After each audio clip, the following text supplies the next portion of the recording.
नमस्कार प्रेक्षकांनो. मोरांबाच्या आजच्या भागामध्ये असं पाहायला मिळणार आहे, रमा आता बाळाला बाजूला घेऊन झोपायचं अक्षयला म्हणत असते. तर अक्षय म्हणतो की रमा, त्याला बाजूला घेऊ नकोस, बाळाला धक्का लागला किंवा काही लागलं तर काय करशील, किती रडेल ते, तुला सवय आहे का ह्या गोष्टींची, मग कशाला जबाबदारी घेतेस. रमा म्हणते की असं नाही हो, बाळाला आईच्या ऊबची खूप गरज असते आणि ती ऊब मी भरून काढेल. आणि रमा रडायला लागते. तर अक्षय म्हणतो की रमा, घरात बाकीचे पण आहेत, तुला एवढी मोठी जबाबदारी घ्यायची गरज नाही. आणि अक्षय तिला म्हणत असतो की एक सांगू, ते बाळ आपलं नाही आहे त्याची एवढी काळजी करायला. आता रमाला रागच येतो. रमाला जान्हवीने बोलणं आठवतं की तुम्ही चान्स घ्या.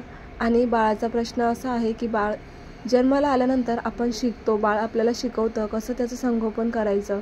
आणि त्यामुळे रमाला खात्री होते की मी या बाळाचं संगोपन व्यवस्थितपणे करेल. आता घरात सर्वजण बसलेले असतात. तर रमा आता म्हणत असते की ह्या बाळाला एका आईची खूप गरज आहे. तर सीमा म्हणते की हो रमा, बघ ना गं, हे बाळ तुझ्याकडे आलं ना की कसं शांत होतं. मग रमा म्हणते की मला तुम्हाला तेच सांगायचं होतं की ह्या बाळाची आईची उणीव मी भरून काढेल. आता मात्र जान्हवी म्हणत असते की रमा, म्हणजे तू बाळाची आई बनायचं म्हणतेस का, तुला जमणार आहे का एवढी मोठी जबाबदारी. अगं इतकं सोपं नसतं आई होणं, एकदा विचार कर रमा. त्यानंतर रमा म्हणते की हो, मी विचार केला आहे म्हणून तर बोलते ना. ह्या मुलीला मला वाढवायचं आहे माझ्यासमोर. मला दुसऱ्या कोणत्या तरी परक्या बाईने वाढवलेलं, तिने संस्कार केलेलं बिलकुल चालणार नाही आहे. मला आरती वहिनीचं स्वप्न पूर्ण करायचं आहे. आई आजी म्हणतात की रमा, तुझं डोकं फिरलं आहे का, तुला जमणार आहे का हे सर्व. आणि मग किचन कोण सांभाळणार आहे. बाळाला सांभाळणं म्हणजे पूर्ण दिवस बसावं लागतं बाळासमोर, बाळाला बघावं लागतं, हे तुला जमणार आहे का. तर रमा रडायला लागते आणि म्हणते की मला फक्त आरती वहिनीने दिलेला शब्द पूर्ण करायचा आहे. आणि हे सर्व घडण्याच्या अगोदर जेव्हा मी पहिल्यांदा बाळाला बघायला गेली होती ना, तेव्हा कळत नकळत मी आरती वहिनींना सुद्धा बोलली होती की मी बाळाची दुसरी आई, मी सुद्धा आईसारखं प्रेम करेल ह्या अर्थावरती. आणि हे सर्व घडायच्या अगोदरसुद्धा मी आरती वहिनींना बोलली होती की मी ही अर्थाची दुसरी मैत्रीण, काकी म्हणून मी कधीच तिच्यासोबत वागणार नाही. तरी आई आजी म्हणतात की पण माझा निर्णय झाला आहे, तुला ही जबाबदारी पेवेल असं मला वाटत नाही, त्यामुळे मी हिला प्रोफेशनल हेल्पसाठी मागवणार आहे, त्यामुळे तू टेन्शन घेऊ नकोस रमा. तर आता अक्षयला आई आजी म्हणतात की काय रे अक्षय, तुला मान्य आहे का हिचं जो निर्णय घेतला हिने तो. अक्षय म्हणतो आता रमाच म्हणते तर मी काय बोलणार. पण मात्र रमाकांत काका इथे म्हणत असतात की अगं आई आजी, रमाने काहीतरी विचार करूनच हा निर्णय घेतला असेल ना, तिला जमणार असेल त्यामुळेच ती म्हणते, तर आपण एक चान्स द्यायला हवा आहे तिला. आता रमाकांत इथे रमाची बाजू घेत असतात. तर सीमा म्हणते की बघ बाई, आई होणं इतकं सोपं नसतं रमा, एकदा विचार कर. तर आई आजी पुन्हा म्हणतात रमाला की तुला जमणार नाही रमा, तू विनाकारण हे जबाबदारी घेऊच नकोस. मग रमा म्हणते की अहो आई आजी, दुसऱ्या प्रोफेशनल बेबीसिटरची काय गरज आहे. आणि रमा खूप रडतच बोलत असते की मला ना ह्या मुलीला माझ्यासमोर वाढवायचे, तिला आईचा स्पर्श, आईचा आवाज द्यायचा आहे. कारण उद्या मोठी होऊन ते असं नको म्हणायला की माझ्यावर प्रेम करणारे सर्वजण आहेत मात्र मला आई नाही आहे. तिला हे तेव्हा काय वाटेल मोठी झाल्यावर. आत्तापासूनच तिला मला जर आई म्हणावं लागलं तर ते ठीक आहे ना. पण आई आजी म्हणतात की रमा बाद झालं, माझा निर्णय झाला आहे, तू या बाळाला सांभाळणार नाही आहेस. रमा खूप रडायला लागते. म्हणतात की आई आजी प्लीज मला एक चान्स द्या, हवं तर 8 दिवस द्या, मी 8 दिवसामध्ये तुम्हाला दाखवेल, जर मला नाही ना जमलं तुम्ही म्हणाल ते मी करेल. आई आजी म्हणतात खरंच तुला 8 दिवस मी देते, पण रमा तुला जर हे जमलं नाही तर मग. रमा म्हणते की तुम्ही सांगाल ते मी करेल. आई आजी म्हणतात की ठीक आहे, घे तुला 8 दिवस, दाखव मला बाळाला सांभाळून. तर मग आता रमा रूममध्ये निघून जाते. तर अक्षय तिथे येतो आणि तिचा हात पकडतो आणि तिला म्हणतो की ऐक जरा रमा, घरात सर्वजण आहे बाळाला बघायला, तू एकटीच का जबाबदारी घेतेस. आणि आई होणं इतकं सोपं आहे का, तुला जमणार आहे का. हे किचनमधल्या मोहरीला फोडणी देण्यासारखं नाही आहे बाळ सांभाळणं म्हणजे, विचार कर रमा. रमा म्हणते की म्हणजे तुमचा पण माझ्यावर विश्वास नाही आहे का, आता तुम्ही सुद्धा असं बोलतायत का. अक्षय म्हणतो की तुझ्याच चांगल्यासाठी म्हणतोय रमा, ही जबाबदारी खूप मोठी आहे, तुला जमते का अगोदर ते बघ. आता रमा पुन्हा रडायला लागते आणि म्हणते की मला फक्त बाळाला आईचा स्पर्श, आईचा आवाज, आईने केलेले संस्कार, आईने लावलेला जीव, हे सर्व तिला द्यायचं आहे. आरती वहिनींची उणीव मला भरून काढायची आहे. ही उणीव परक्या बाईकडून मला नको आहे. परक्या बाईकडून तिला लावलेले संस्कार हे वेगळेच असतील, माझ्याकडून लावलेले संस्कार हे वेगळेच असणार आहे. तर अक्षय म्हणतो की ते ठीक आहे, पण ह्या बाळाला काय झालं, ते रडलं, त्याला काय होते हे तुला कळणार आहे का.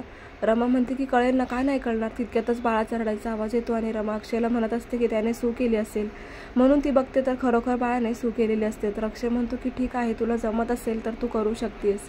आता अक्षयने सुद्धा अंक काढून घेतलेला आहे. त्याने रमा सांगितलंय की तुला जे जमेल ते तू कर. आता सर्वजण झोपलेले असतात तर बाळ खूप रडतंय, बाळाला श्वास घ्यायला त्रास होतोय। इकडे रमा आता सीमाला येऊन सांगते की आई लवकर चला, बाळ खूप मोठ्याने श्वास घेते। सीमा आणि रमा धावतच बाळाकडे येतात। आता सीमा बाळाला उचलून घेते आणि त्याचा ढेकर काढत असते आणि त्यानंतर बाळ शांत होतं। मग रमा म्हणते की आई बाळाला काय झालं होतं? तर सीमा म्हणते की अगं बाळाला तू फिडिंग केलंस ना आत्ताच, मग ढेकर काढला होतास का? काय आहे ना, बाळाला ढेकर काढावा लागतो। कधी फिडिंग केलं ना की असं उचलून धरायचं असतं बाळाला आणि मग ढेकर काढला ना की मग ते पचतं, कारण याला आईचं दूध नाही आहे ना गं, आपण ते फिडिंग बॉटलने देतोय म्हणून त्याला पचत नसेल, तर एवढी काळजी तुला घ्यावी लागेल।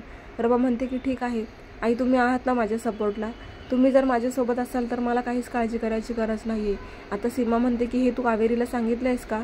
कसे नाहीला आपण सगळ्यात अगोदर ह्या गोष्टीसुद्धा सांगायला पाहिजे। तर रमा म्हणते की हो आई, मी सांगितलंय, तिने सुद्धा मला सांगितलं की तू बाळाला व्यवस्थित सांभाळशील, तुमचा पाठिंबा आहे नाही, मग मला काहीच काळजी करायची गरज नाही आहे। इकडे अक्षय झोपलेला असतो तर रमा त्याला उठवते घाईनेच आणि म्हणते की अक्षय उठ ना, मला काम आहे। अक्षय म्हणतो की काय काम आहे रमा? रमा म्हणते की मला थोडे पैसे हवे आहेत। अक्षय म्हणतो कशासाठी? रमा म्हणते की मला बाळासाठी काहीतरी शॉपिंग करायची। अक्षय म्हणतो म्हणजे काय? रमा म्हणते की त्याला फॉर्म्युला मिल्क आणायचे मला, कारण की आईचं दूध देत नाही ना तेव्हा फॉर्म्युला मिल्क द्यावं लागतं बाळाला। आणि दुसरं म्हणजे आपल्या रूममध्ये खूप मच्छर आहेत तर मला तिला मच्छरदाणीसुद्धा आणायची आहे। जर AC लावला तर बाळाला त्रास होईल ना, आणि AC लावला की मच्छर तर असतातच, त्यामुळे मला थोडी शॉपिंग करायची।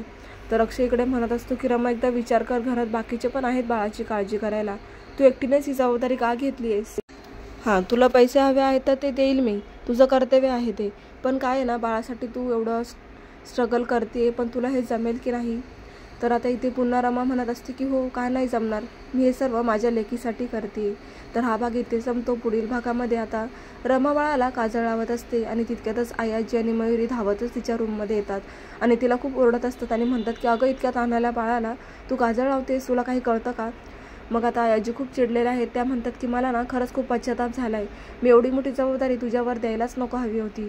रमा तुला हे जमणार नाही आहे, मी आजच्याच त्या बेबीसिटरला बोलवते प्रोफेशनल हेल्पसाठी।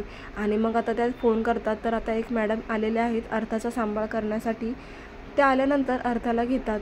इकडे मात्र रमाला खूप वाईट वाटत असतं तर अक्षय बघतोय, अक्षयलाही हेच हवं होतं आणि त्यामुळे आता त्याचा भार कमी झालेला दिसतोय, त्याच्या चेहऱ्यावर एक वेगळाच आनंद आलेला आहे त्या बेबीसिटरला बघून, कारण की रमा एवढी मोठी जबाबदारी स्वीकारेल की नाही याची गॅरंटी अक्षयला सुद्धा नसते।